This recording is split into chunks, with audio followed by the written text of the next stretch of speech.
এই ভিডিঅ'টো মই বহুত আগৰ পৰা দিম বুলি ভাবি আছিলোঁ। এটা অসমত বহুত এক্টৰ এক্ট্ৰেছ আছে য'ত আপুনি দেখি থাকে, এক্টিংবিলাক দেখি থাকে, ধাৰাবাহিক কৰে। এগৰাকীক মই ভালকৈ চিনি পাওঁ, সেয়া হৈছে নীলা শইকীয়া। তেওঁ ইমানেই সৰল, ইমানেই ভাল, আপুনি যদি ক'ৰবাত আপোনাক চিনি পায়, আপুনি যদি ক'ৰবাত বজাৰ গৈছে বা ক'ত যে আপোনাক তেওঁ নিজে মাতিব। এনেকুৱা এক্টৰ এক্ট্ৰেছ মই কেতিয়াও দেখা নাই। আজি সেইকাৰণে মই ভাবিছিলোঁ এই ভিডিঅ'টো আপোনালোকক দেখাম কৰি পেলাই, আৰু আপুনি জানিব যে এক্টিং এজ এ কেৰিয়াৰ কেনেকৈ কৰিব পাৰি। আহক আমি এতিয়া ঘৰলৈ সোমাওঁ।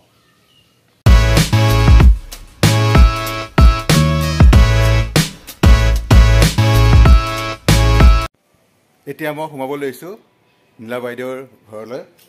আহক আহক।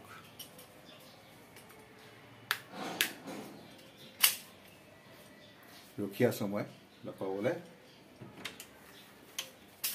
এইয়া আহিলে আমাৰ নীলা বাইদেউ। আচৰিত, তুমি আমাৰ ঘৰত? একদম আচৰিত কথা। এই আমাৰ নীলা বাইদেউ, নমস্কাৰ।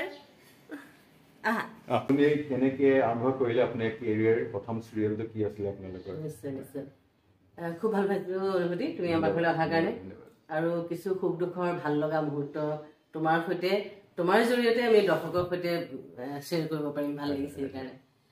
কেৰিয়াৰ মানে মোৰ অভিনয়, মোৰ কেৰিয়াৰ বৰ্তমান। আৰু অভিনয় মোৰ নিচা, প্ৰথমটো হ'ল নিচা আৰু প্ৰেম। অকল অভিনয় নহয়, নাচিও ভাল পাইছিলোঁ, গান গাইও ভাল পাইছিলোঁ। আচলতে সাংস্কৃতিক জগতখনৰ লগত মই জড়িত আছিলোঁ একেবাৰে সৰুৰে পৰাই। কিয়নো মোৰ ঘৰখনে খুব ধুনীয়া সাংস্কৃতিক পৰিৱেশ এটা আছিলে। দেউতাই নাটক লিখে, নাটক পৰিচালনা কৰে, অভিনয় কৰে, গতিকে সেইটোতো মই পাইছিলোঁ। মোৰ পেহী খুব ভাল অভিনেত্ৰী আছিলে, খুৰাহঁতে অভিনয় কৰিছিলে ভাওনাত। মোৰ এজন খুৰা বায়ন। আৰু সকলোৱে নিজৰ নিজৰ চাকৰি বাকৰি, নিজৰ কেৰিয়াৰৰ লগতে অভিনয়ৰ জগতখনত যথেষ্ট সময় দিছিলে, আৰু খুব শ্ৰদ্ধাশীলভাৱে তেওঁলোকে আগবাঢ়ি গৈছিলে। গতিকে সেইখিনি আমি সৰুৰে পৰাই দেখিছো। তাৰমানে সেয়েহে কওঁ, মই হাত ঘূৰাব জনা দিনাৰ পৰাই নাচিছো। আৰু অভিনয় মঞ্চখন দেখিলে দেখোন অভিনয় কৰিবলৈ মনে যায়। তেনেকুৱা এটা পৰিৱেশৰ পৰা আহি আহি আজি মই এইটো পৰ্যায় পাইছোহি। ইয়াক প্ৰথমতে নিচা আছিলে, এতিয়া পেচালৈ কনভাৰ্ট হৈ গ'ল। গতিকে নিচা আৰু পেচা যদি একেটাই হয় তেতিয়াহ'লে নিশ্চয় সুবিধাজনক হ'ব। আপোনাৰ প্ৰথম ধাৰাবাহিকটো কি আছিলে? ধাৰাবাহিক আছিলে মোৰ ব্ৰিকুদৰ বৰুৱাৰ বিয়া। খুব জনপ্ৰিয় চিৰিয়েল আছিলে সেইখন। তাত জ্যোতি ভূঞাই ব্ৰিকুদৰ বৰুৱাৰ চৰিত্ৰটো ৰূপায়ণ কৰিছিলে। তাতে মই এটা সৰু চৰিত্ৰত অভিনয় কৰিছিলোঁ, কিন্তু সেয়াই মোৰ প্ৰথম চিৰিয়েলৰ অভিনয়। অৱশ্যে তেতিয়ালৈকে মঞ্চত, বহুকেইখন মঞ্চত মই অভিনয় কৰিছিলোঁ। অসমৰ বিভিন্ন মঞ্চত একাংকিকা নাট কৰিছোঁ বা পূৰ্ণাংগ নাট কৰিছোঁ। তেনেকে আৰম্ভ হৈ আছে আৰু চলি আছে। আপোনালোকে নিশ্চয় দেখিছে মই কৰা অভিনয় বিভিন্ন ধাৰাবাহিকত। কেনে পাইছে আপোনালোকে জনাব কমেণ্টত। নীলবা, কথা এটা কওকচোন, আপুনি ইমান চিৰিয়েল কৰিলে, এনেকুৱা এটা অভিজ্ঞতা আছেনে, মেমৰেবল ইনচিডেণ্ট কিবা এটা আপোনাৰ ওচৰত হৈছে কেৰিয়াৰত?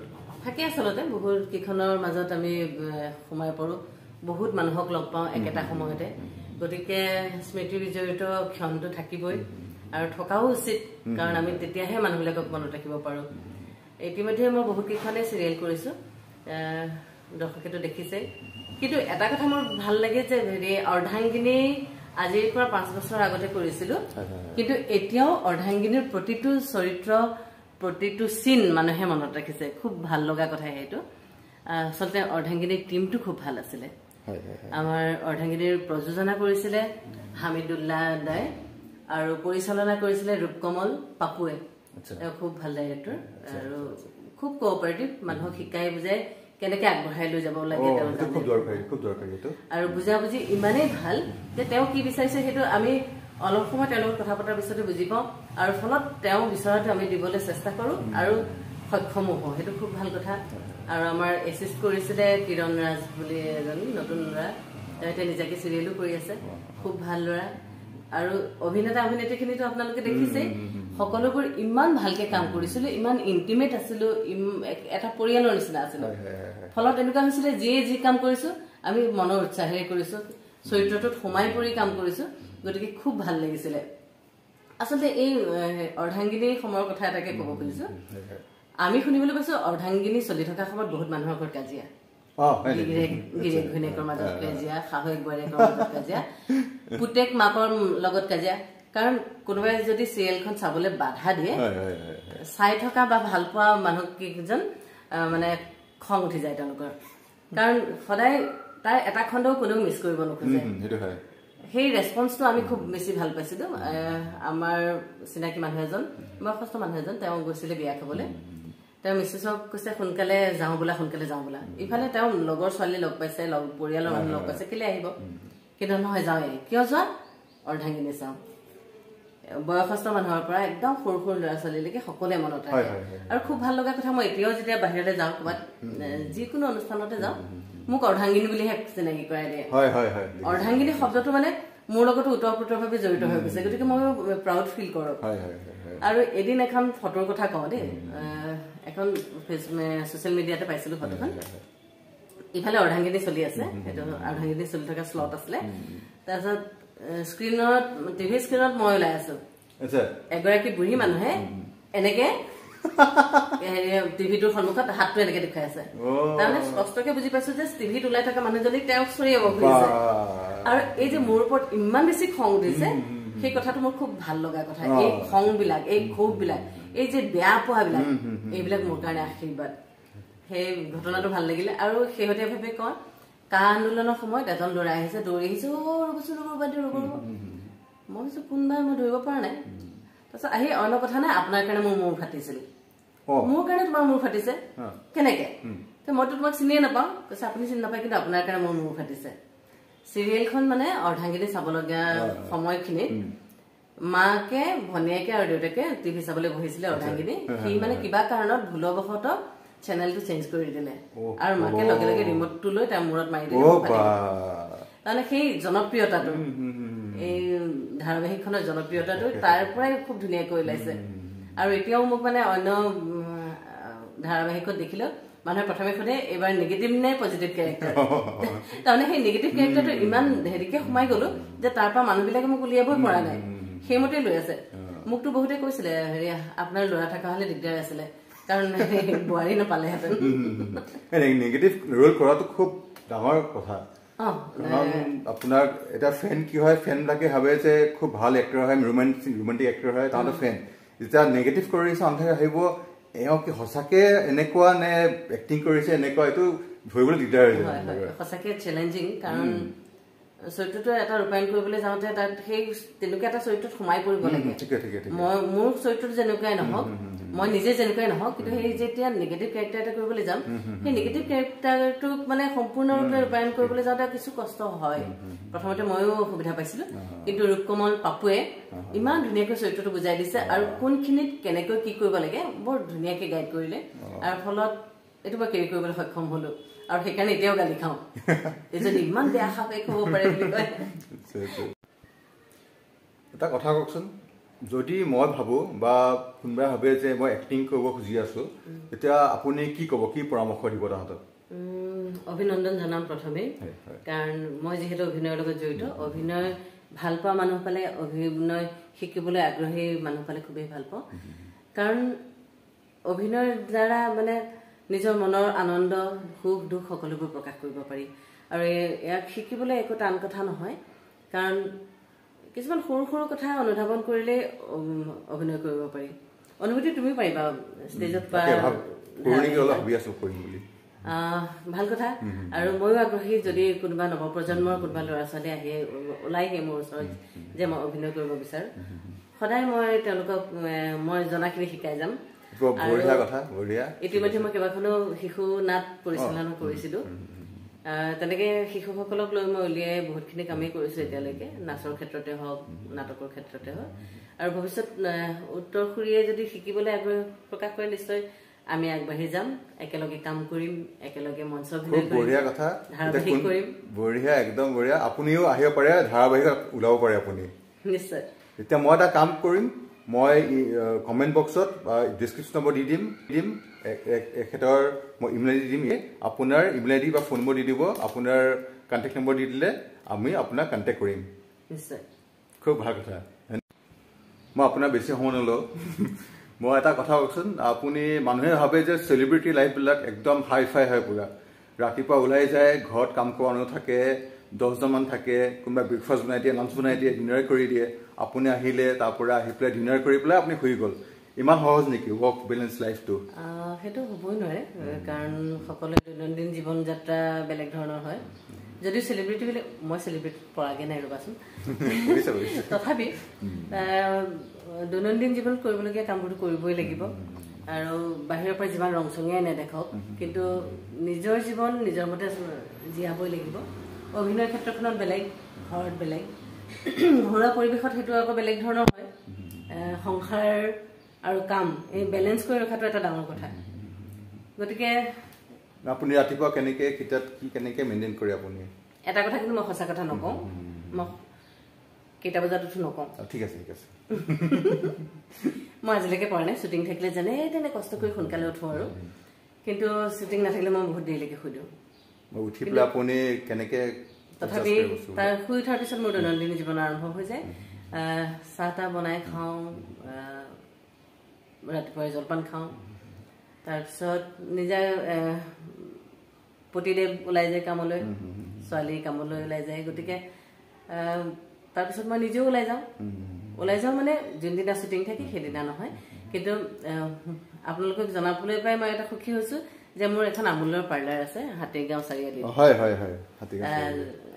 লিটিল ফ্লাৱাৰ স্কুলৰ কাষত গতিকে তাত মোৰ যথেষ্টখিনি সময় কাটি যায় তাত যদিও মোৰ ভতিজাজনী থাকে তথাপি ময়ো থাকোঁ তাতে খুব ভাল লাগে এনেই থাকি ভাল নাপাওঁ ঘৰৰ ৰন্ধা বঢ়া কৰি ভাল পাওঁ মোৰ লগত মীৰা বুলি এজনী থাকে তাইয়ে গোটেই ঘৰখন চোৱা চিতা কৰে তথাপি দুইজনী মিলা মিছাৰে গোটেই কামবোৰ হয় গতিকে এই ৰাতিপুৱাৰ কামখিনি কৰি পেলাই দোকানলৈ ওলাই যাওঁ দোকানত 2-4জন মানুহ লগ পাওঁ আৰু এয়া নিচা পেচা সকলোবোৰ একাকাৰ কৰি এনেদৰে আগবাঢ়ি গৈ আছোঁ আৰু তাৰ মাজতে সামাজিক দায়িত্ববোৰো থাকে ইঘৰ সিঘৰ যাবলগীয়া থাকে বা নিমন্ত্ৰণ থাকে আৰু আলহী অতিথিও থাকে মোৰ এখেতৰ ঘৰ গোলাঘাটৰ আলহী থাকে বিশ্বনাথ চাৰিআলিত মোৰ মাৰ ঘৰ তাৰ আলহী দুলহীও থাকে তেওঁলোকক আমি ভিজিট দিবলগীয়াও থাকে গোটেই সকলোবোৰ চবফালে আপুনি মিলাব লাগে চবফালে মিলাব লাগে মানে মিলাই ভাল পাওঁ ভাল লাগে আৰু আপুনিতো চবৰে পাব্লিক ফিগাৰ আপোনাৰ চবেই ভাল পায় এতিয়া বহুত অসমীয়া চলচ্চিত্ৰত এক্টৰ এক্ট্ৰেছ আছে যোনে বিজ্ঞাপন পায় বা বিজ্ঞাপন কৰে আপুনি কি ভাবে এইটো কথা আপুনি আগতে কৰিছে নিশ্চয় বিজ্ঞাপন কেইবাটাতো অংশগ্ৰহণ কৰিছোঁ ভাল কথা কাৰণ বিজ্ঞাপনৰ জৰিয়তে এটা প্ৰডাক্ট বিক্ৰী হয় বেছি তাৰ পপুলাৰিটি বাঢ়ে বা ভিউজ বঢ়াৰ লগে লগে প্ৰচাৰ প্ৰসাৰ সকলোবোৰ বাঢ়ে আমিও আগ্ৰহী তেনেকুৱা ধৰণৰ কাম কৰিবলৈ 2-4টা কৰিছোঁ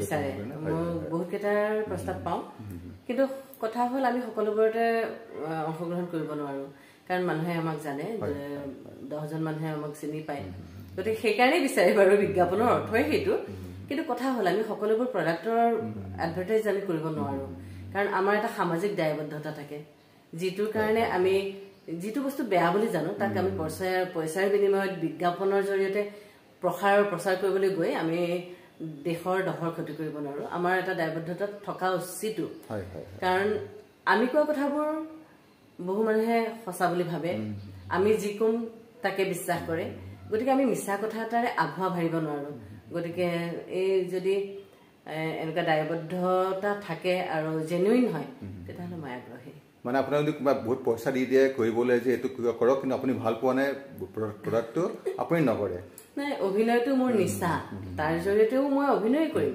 এটা বিজ্ঞাপনৰ জৰিয়তে মোৰো অভিনয় হ'ব কিন্তু সেই নিচাটো পেচা কৰি লৈ তাৰ যদি মই বিক্ৰী যাওঁ মই নিজৰ অস্তিত্ব হেৰুৱাব নোৱাৰোঁ গতিকে সেইটো মই সদায় সন্মুখত ৰাখিয়ে কৰিম কাৰণ মই অভিনয়ৰ ক্ষেত্ৰতো বহুতকেইখন চিৰিয়েলত মই কাহিনীৰ প্ৰতি লক্ষ্য ৰাখোঁ যাতে সমাজলৈ এটা ভাল বাৰ্তা কঢ়িয়াই আনিব পাৰোঁ মই এতিয়ালৈকে কৰা প্ৰায়কেইখনতে সেই সামাজিক মানে বাৰ্তাটো খুব ভালকৈ গৈছে আৰু তোমাৰ মৰমে মোক বা সৰাপাতত দীপেন নাথে ডাইৰেকশ্যন কৰিছিলে খুব ভাল ডাইৰেক্টৰ তেওঁ DOPও তাতো এটা খুব ভাল মেছেজ গৈছে বহুত কাহিনীৰ টুইষ্ট আছে কিন্তু গোটেই টুইষ্টখিনিৰ মাজতো তাৰ পৰা ল'বলগীয়া ভাল কথাখিনিহে আমি দৰ্শকক দেখুৱাইছোঁ গতিকে এই আমি সামাজিক দায়বদ্ধতাটো সদায় মানি চলিবই লাগিব ঠিক আছে মই যদি অভিনয় নকৰিলোহেঁতেন কি কৰিলোহেঁতেন এইটো একেষাৰতে ক'ব পৰা কথা নহয়ে কাৰণ মই অভিনয়ৰ প্ৰেমত পৰিছিলোঁ সৰুৰে পৰাই অভিনয়ৰ লগত হাত ধৰি যাত্ৰা আৰম্ভ কৰিছিলোঁ আৰু এতিয়াও যাত্ৰা কৰি আছোঁ গতিকে বেলেগ চিন্তা আচলতে কৰা নাই তথাপি তুমি যেতিয়া সুধিছা প্ৰতিভা বহুতেই আছিল প্ৰকাশ হোৱা নাই কেতিয়াবা কেতিয়াবা কবিতা লিখোঁ গল্পও লিখোঁ মাজে সময়ে আৰু নাচো গান গাওঁ নাচটো মই দেখিছোঁ ফেচবুকত দেখিছোঁ নাচ আপোনাৰ খুব বঢ়িয়া নাচে ভিন্দো খুব ভাল নাচে নেকি নাচে গান গায় ভিন্দো দেখিছোঁ ভিন্দো ঘৰত নাই নেকি এতিয়া নাই আচ্ছা থকালে চিনাকি কৰি দিব পাৰিলোহেঁতেন আৰু এইখিনিতে এটা ভাল লগা কথা কৈ থওঁ মোৰ ভাইটি লেখাৰ লগত জড়িত আৰ্টৰ লগত জড়িত সমুদ্ৰ কাজল শইকীয়া তেওঁক বহুতে জানে মোৰ দেউতা নগেন শইকীয়া তেওঁ লিখা মেলা কৰিছিলে গল্প কবিতা উপন্যাস পৰ্যন্ত লিখিছে গতিকে এই লিখাৰো অলপ প্ৰভাৱ হয়তো মোৰ ওপৰত পৰিছে গতিকে মাজে মাজে লেখা মেলা কৰোঁ হয়তো অভিনয় নকৰা হ'লে সেইফালে গুচি গ'লহেঁতেন সেইটো কি হ'লহেঁতেনতো মই এতিয়া আগতে ক'ব নোৱাৰিম আপুনি লিখাটো আগবাঢ়িব খুজিছে নেকি লিখাটো আচলতে পৰিৱেশ আৰু মনৰ ওপৰত কথা সম্পূৰ্ণ মই আচলতে কেৰিয়াৰ হিচাপে লোৱা নাই এতিয়ালৈকে কিন্তু তথাপি লেখা মেলা কৰি ভাল পাওঁ গতিকে মাজে মাজে কবিতা চবিতা লিখিয়ে থাকোঁ ভাল লাগে ঠিকে আছে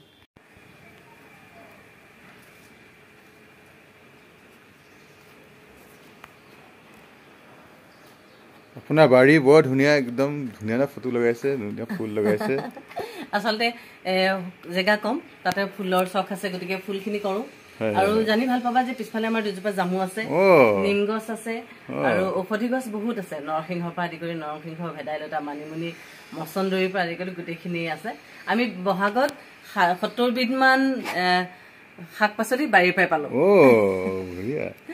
ভাল লগা এইখন আপোনাৰ বাহন নেকি বাৰু এইখন বাহন এইখন আপোনাৰ বাহন ন এয়া নীলা বাইদেউ বাহন দেই AS01D P6260 এইখন আছে যদিও আচলতে এতিয়া চহৰত এইখন লৈ যাবলৈ খুব সুবিধা কাৰণ ভিৰ ভাৰ বেছি হয় কিন্তু আচলতে মোৰ এইখনহে বাহন এইখন মেইন বাহন আপোনাৰ আচ্ছা আপুনি দিগদাৰ নাপায় ন গুৱাহাটীত চলাই পেলাই গাড়ী চাড়ী চলাবলৈ নাই গাড়ী চলাত মোৰ চখ আছে গতিকে দিগদাৰ নাপাওঁ আৰু এটা কথা ভাল অটো গিয়াৰ চহৰত চলাবলৈ অসুবিধা নাই ভিৰতো পাৰি বিহু বুলি ৰাজ্যক কিবা এটা শুনাই দিয়ক আৰু মই আহিছো ইমান দূৰৰ পৰা সঁচাকে বহাগ বুলি ক'লে বিহু বুলি ক'লে আমাৰ 7খন 8খন লাগেই মন গা আগতে বিহু নাচিছিলো বিহু কৰিও হৈছিলো এতিয়া মোৰ ছোৱালীও নাচে ছোৱালীক জানানে দেখিছো মই থুৰিয়া তাই নাম তাই নাচে তাই সকলো ফৰ্মেই নাচে বাৰু বিহু ভাল নাচে ঠিক আছে বিহু বুলি বিহু এফাকিকে গাই দিওঁ যোজনা এফাকি ৰাইজ শুনক আৰু নৈ লৈ হাৰিলে নদালি ভলুকাও ঐ পথাৰলৈ হালিলে কাক বুকুৰ কামিহাৰে হলদালি ডালি ঐ কালৈ চিন্তা কৰি থাক নৈ কাষৰীয়া ইকৰা খাগৰি কেলৈ মৰম দিছ আদৰি সাদৰি মৰম দি জুৰুলা কৰা মোৰ চেনাইটি তোমাৰ কথা ভাবি থাকোৰে ৰাতি মোৰ ধনৈ মোৰ শুনৈ কেনেকৈনো পাহৰো তো বঢ়িয়া বঢ়িয়া ধন্যবাদ ধন্যবাদ ধন্যবাদ অনুভূতি তোমাকো ধন্যবাদ জনাইছো আজি আপোনাক লগ পাই খুব ভাল লাগিলে আৰু এটা কথা মই কৈ দিছো কোনোবা যদি এক্টিং কৰিব খুজিছে বা শিকিব খুজিছে মই এই ইমেইল আইডি দিছো ইমেইল আইডিটো এটা ইমেইল আইডি মই দি দিছো আপুনি ইয়াতে আপুনি মেইল কৰি পেলাই আপোনাৰ যি যি প্ৰশ্ন আছে সুধিব পাৰে নীলাবা সদায় আপোনালোক আছে ঠিক আছে তেতিয়াহ'লে আকৌ লগ পাম ঠিক আছে লগ পাম দৰ্জাখন ভাল লাগিছে চকুত পৰিছে ন চকুত পৰিছে এখন আচলতে খুব আগ্ৰহেৰে বনোৱা হৈছিলে দৰ্জাখন তোমাক ভালকে দেখাও বোলে এখন চা এই দুখন আচলতে দুখন পেইন্টিং মোৰ ভাইটি সমুদ্ৰ কাজল শইকীয়াৰ এই পেইন্টিং দুখন আমি ইয়াত কাঠত কটাই পেলাই বনাইছো খুব ধুনীয়া পেইন্টিং এখন কলগছ আৰু ইয়াত তামোল গছ তামোলনি বাৰী এখন আৰু এটা কথা জানি ভাল পাব আমাৰ গ্ৰিলৰ ডিজাইনৰ নাৰিকল তামোলেই আছে দেই এটা কথা কৈ থওঁ দেই এই পেইন্টিংখন যদিও সমুদ্ৰ কাজল শইকীয়া এই গোটেই কামখিনি কৰিছিলে আমাৰ অসমৰ এজন স্বনামধন্য শিল্পীয়ে অনুপ হাজৰিকা তেখেত অৰিজিন তেজপুৰৰ ইয়াতে আছিলে কিন্তু দুখৰ বিষয় যে তেওঁক আমি অলপ দিনতে হেৰুৱাবলগীয়া হ'ল অসুখৰ কাৰণে বহুত চিকিৎসা কৰিছিলে বহুত অভিনেতা অভিনেত্ৰী বা শিল্পী সাহিত্যিকে তেওঁক সহায় কৰিছিলে তথাপি বচাব পৰা নগ'ল তেখেতক সদায় সোঁৱৰিবলৈ মই এইখন মোৰ লগতে ৰাখিছো